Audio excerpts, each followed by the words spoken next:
In 1846, a group of families set out to find the California dream. They never imagined they'd become trapped in hell. 87 people, covered wagons, a shortcut that looked perfect on paper. But there was one problem. The man who recommended the route had never actually traveled it. The Donner Party left Missouri in May 1846, heading west for a new life. Most pioneers took the established trail, but Jacob and George Donner, the party's leaders, wanted to save 350 miles. In July, they chose the Hastings Cutoff, a shortcut that seemed too good to be true. It would cost them everything.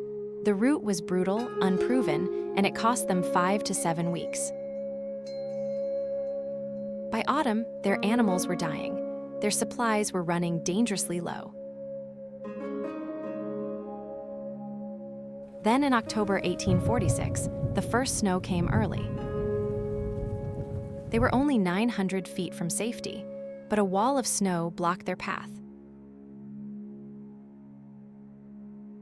By November, they were completely trapped, and winter was just beginning. The snow kept coming and coming, 20 feet or more piled up around their camp. Temperatures plunged to minus 20 degrees or lower. Inside their makeshift cabins, families huddled together, praying. They had enough food for weeks, not for months.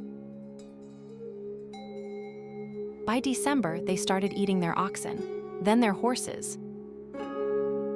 Starvation crept in, and with it came desperation unlike anything they had ever known. 15 members decided to make a desperate gamble.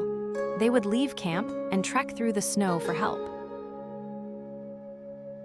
They called themselves the Forlorn Hope, 33 days of hell through endless snow. Only 7 of the 15 survived that trek, and the survivors carried a dark secret. Back at camp, the situation turned macabre. People were dying every day. By January 1847, the unthinkable happened. The desperate began to consume the dead. 34 to 35 people perished in that camp. Their bodies fed the survivors. George Donner, the party's leader, lay dying in his tent. His wife Tamsin faced an impossible choice. Rescuers arrived and begged her to leave. She refused.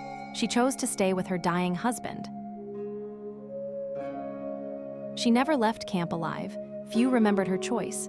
History forgot her sacrifice. The first rescue party arrived in February 1847. They were shocked by what they found. Margaret Reed was orphaned during the journey, yet she survived, protecting her 3 children. Her father, James Reed, had ridden ahead for help. He made it out. He came back to save his family. Louis Kesseberg was the last person rescued in April. Some whispered he wasn't entirely innocent. Accusations swirled. Was he a cannibal or just a survivor? History still argues. In total, 46 or 47 people survived out of 87 who started. Nearly 45% of the party perished, all because of a shortcut. The Donner Party became the cautionary tale of westward expansion. Their tragedy changed everything. Better routes were mapped, supply stations were built, untested shortcuts were avoided.